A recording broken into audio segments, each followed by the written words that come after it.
Hello friends, स्वागत है आपका हमारे यूट्यूब चैनल अखिल मौर्य में। आज हम लोग क्लास 10 का मैथ पर्सनली 1.4 के बारे में बात करेंगे। हम लोग पहले सवाल तक पढ़ चुके हैं, दूसरे सवाल आज हम लोग पढ़ेंगे।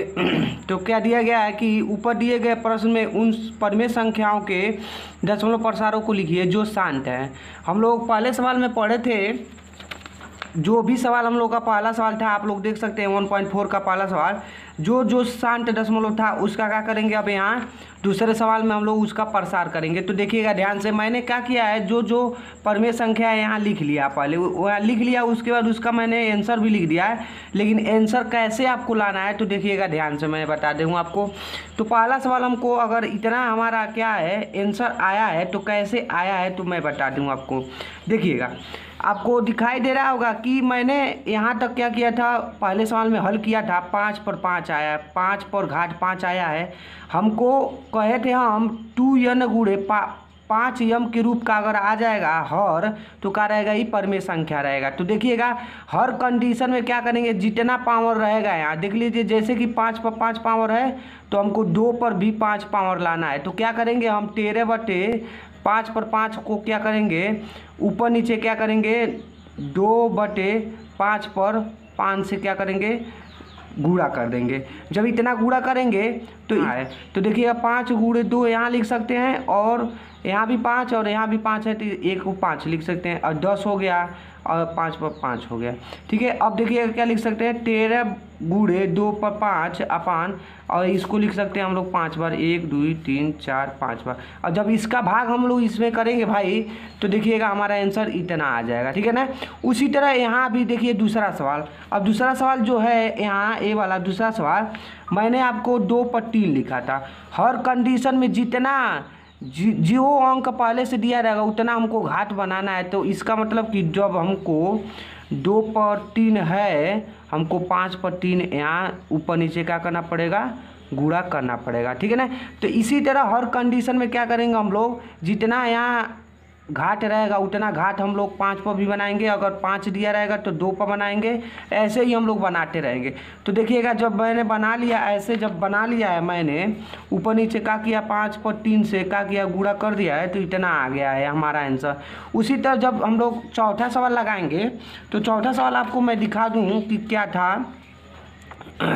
चौथा सवाल भी शांत दशमलव था। तो देखिएगा यहाँ पर 2 पर 6 गुणे 5 पर 1 है, हमको क्या करना है, यहाँ पर 2 पर 6 है तो 5 पर भी 6 लाना है, तभी हम लोग का सवाल क्या होगा, सही होगा, वरना क्या होगा, गलत हो जाएगा। तो देखिएगा जब 2 पर 6 है और गुणे 5 पर 1 है तो हम ऊपर नीचे क्या करेंगे, 5 पर 5 से क्या करेंगे, गुणा कर देंगे। जब 5 से 5 पर गुणा करेंगे ऊपर नीचे तो देखिएगा क्या हो जाएगा, 5 गुणे ना हो जाएगा, इतना तो ऊपर वाला तो रहबे करेगा। उसके बाद देखिएगा 2 पर 6 गुणे, एगो यहाँ 5 एगो यहाँ 5, तो 1 5 और 5 यहाँ और 1 यहाँ 6 हो गया। जब इतना दोनों सेम घाट हो गया तो क्या लिख सकते हैं, तो इतना लिख सकते हैं। देखिएगा ध्यान से, हम लोग क्या लिख सकते हैं, 2 गुणे 5 पर 6 इतना लिख सकते हैं। अब क्या करेंगे, इसका जब गुणा करके इसको हम लोग उसका दुगुना करेंगे तो हमारा इतना आंसर आ जाएगा भाग करने पर। इसी तरह ए भी लगा लीजिएगा, इसी तरह ए भी है, इसी तरह ए भी है।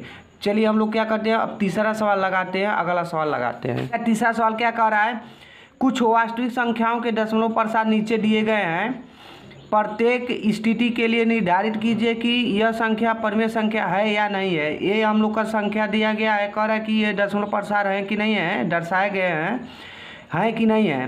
अगर क्या कहे कि निर्धारित कीजिए कि यह संख्या परमेय संख्या है या नहीं है। यदि यह परमेय संख्या है तो है, और p/q के रूप की है तो q के अभाज्य गुणनखंड के बारे में क्या आप कह सकते हैं।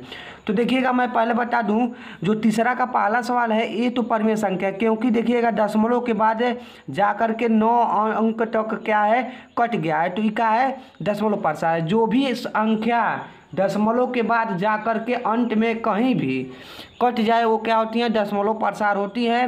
और जो संख्या कटबे नहीं करती है वो क्या होती है, वो भी दशमलव प्रसार नहीं होती हैं, मतलब अशांत दशमलव होती है। तो देखिएगा जब ये परमेय संख्या है तो लिख लेंगे हम लोग कि परमेय संख्या